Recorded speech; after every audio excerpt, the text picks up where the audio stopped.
Je vous retrouve aujourd'hui avec une vidéo de Noël, une vidéo enveloppe customisée. Alors vous allez voir, je suis habillée de mon habit de lumière et je suis coiffée. C'est le jour, on est le 25 quand je posterai cette vidéo, donc joyeux Noël! Alors, je vous propose de réaliser donc une petite enveloppe là qui est destinée à ma grand-mère. Je vais utiliser des tampons un tampon Show and Flower, le tampon Casse-Noisette Artemio. Et puis là, je vous montre l'encre blanche, mais c'est pas celle-ci dont je vais me servir. Une enveloppe noire, ça, il n'y a pas de souci, c'est bien ça. C'est cette enveloppe que je vais embellir. Et là, par contre, je comptais faire un motif tamponné et colorisé sur le Bristol noir, mais je vais partir sur du craft plutôt. Et là, j'utilise les crayons de couleur Polychromos de Faber-Castell. Alors, bon, c'est une carte toute simple, hein, vraiment très rapide à faire. Je vais commencer par embosser mon enveloppe. Donc là, j'utilise donc le tampon Show and Flower, là, le petit tampon guirlande. Et je vais l'utiliser avec de la poudre à embosser dorée. Là, je suis en train de chercher ma plaque de plexi qui est bien rangée, un peu coincée. Sur ma petite enveloppe craft pour que ma poudre se dépose bien là où il faut, j'utilise un petit coussin de talc. Ça permet d'être un petit peu antistatique en fait pour que la poudre ne s'accroche pas un peu partout sur le papier, qu'elle reste bien juste sur la Versamark. Donc voilà, vous allez me voir utiliser ça tout à l'heure. Et là, je me sers du visuel du tampon sur le papier là pour la positionner sur ma carte et voir un petit peu. Alors là, pareil, j'ai l'idée globale de ce que je veux faire, mais je voulais voir si ça correspondait bien par rapport à la hauteur de mon enveloppe. En fait, je vais me concentrer sur le centre de l'enveloppe, parce que c'est une enveloppe qui est assez longue. Donc je vais rester sur le centre et je compte positionner mon casse-noisette au milieu de la guirlande. Donc je voulais embellir en fait mon enveloppe de façon verticale, mais finalement je change mon fusil d'épaule hein, comme souvent et vous allez voir que je vais l'embellir en fait de façon horizontale. Donc là, j'ai tamponné mon petit coussin avant de talc, j'ai tamponné mon tampon avec de la Versamark et là, je viens déposer la poudre dorée.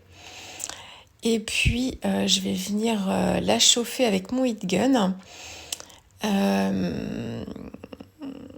Est-ce que je vous ai montré? Non, bah voilà. Donc, je la chauffe. Bon, la vidéo est assez courte, hein. J'ai fait des coupures. Mais j'ai quand même laissé certaines parties. Voilà. Bon, là, ça n'a pas trop d'intérêt, hein, mon heat gun, mais bon. Donc, voilà, l'embossage est fait. Alors là, j'utilise un petit chiffon à peine humide pour essuyer en fait l'excédent de poudre et puis renforcer le côté un petit peu brillant pour lustrer un petit peu. Et donc voilà, donc là je suis partie sur un tamponnage sur du papier craft et je vais utiliser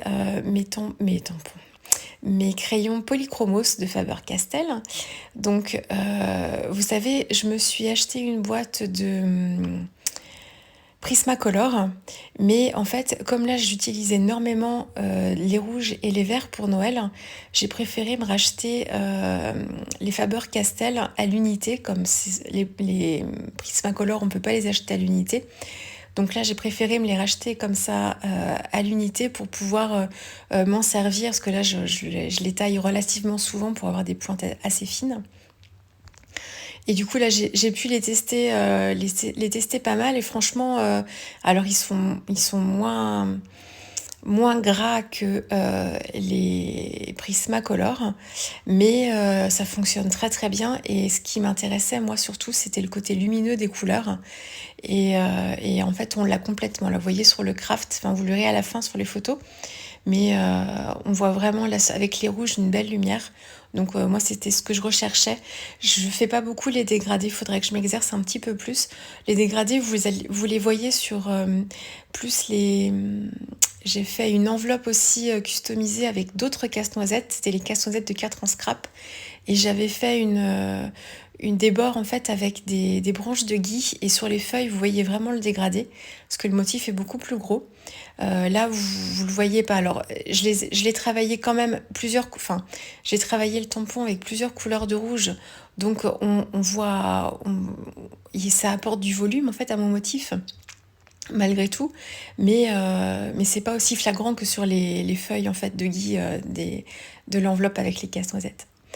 Donc maintenant ce que je fais aussi, c'est que donc comme là j'ai racheté un crayon noir Faber-Castell, je le taille très très fin, et plutôt que d'utiliser un feutre pour marquer mes détails, j'utilise en fait le crayon de couleur noire de la même gamme, et en fait c'est bien mieux aussi. Alors par contre il faut qu'il soit vraiment très bien taillé si on veut vraiment faire si on veut marquer des détails en fait du tampon, mais du coup c'est bien mieux que le feutre. Donc voilà, vous voyez au fur et à mesure que je les utilise ces crayons là, que je fais des colorisations, j'ajuste ma façon de faire, et voilà, c'est l'expérience qui parle.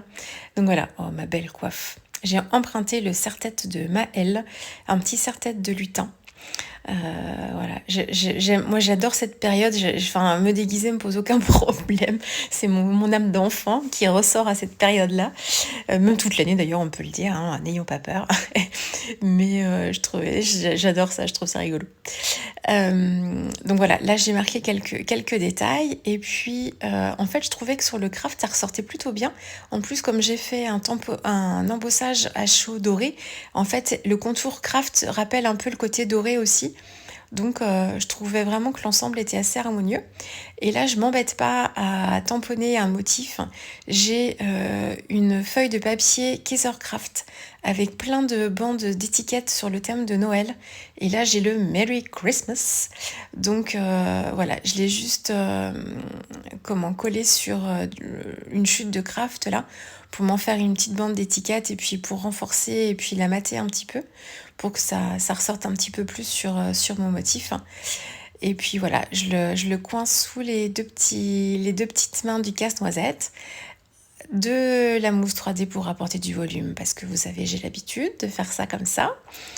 Donc voilà, donc j'en mets pas mal. Et puis ensuite, j'hésitais à rajouter des choses de chaque côté, mais comme tout est assez centré, ma guirlande est assez fournie aussi, je ne me voyais pas renforcer encore avec des motifs supplémentaires. Donc pour apporter une petite finition quand même, et la travailler un tout petit peu plus cette enveloppe, j'ai choisi d'utiliser des sequins. Donc je voulais mettre des étoiles dorées, mais j'ai rajouté un motif supplémentaire, et du coup je pensais qu'on allait plus trop voir la guirlande. Donc je reste sur du basique avec des sequins classiques ronds, et je mixe des noirs et des dorés pour que ça reste harmonieux, et apporter de l'éclat surtout en fait. Je voulais pas apporter des touches d'aquarelle dorée, des taches d'aquarelle dorée, parce que je voulais garder le côté festif et assez travaillé du sequin. Donc voilà, donc j'en ai mis pas mal, et là je les colle avec du Glossy Accent, je crois que ça s'appelle comme ça. Du glossy, c'est super efficace, ça colle très très bien. Alors c'est pas forcément l'utilité principale du glossy, hein, c'est pour apporter un côté époxy en fait sur des embellissements. Je crois que c'est le mot époxy. Que ça fasse une surface comme ça, lisse. Mais moi je m'en sers de colle aussi, c'est très efficace, surtout pour les sequins, il reste bien en place. Voilà, là je vais vous faire un petit zoom pour que vous voyez un petit peu de plus près le côté un petit peu brillant, l'éclat apporté par les sequins. Et puis voilà, l'effet du casse-noisette. Donc je suis restée rouge, or et noir dans les couleurs de mon enveloppe. Voilà, je vous fais un petit coucou. Je vous souhaite encore joyeux Noël. Et puis je vous dis à très vite. Allez, au revoir.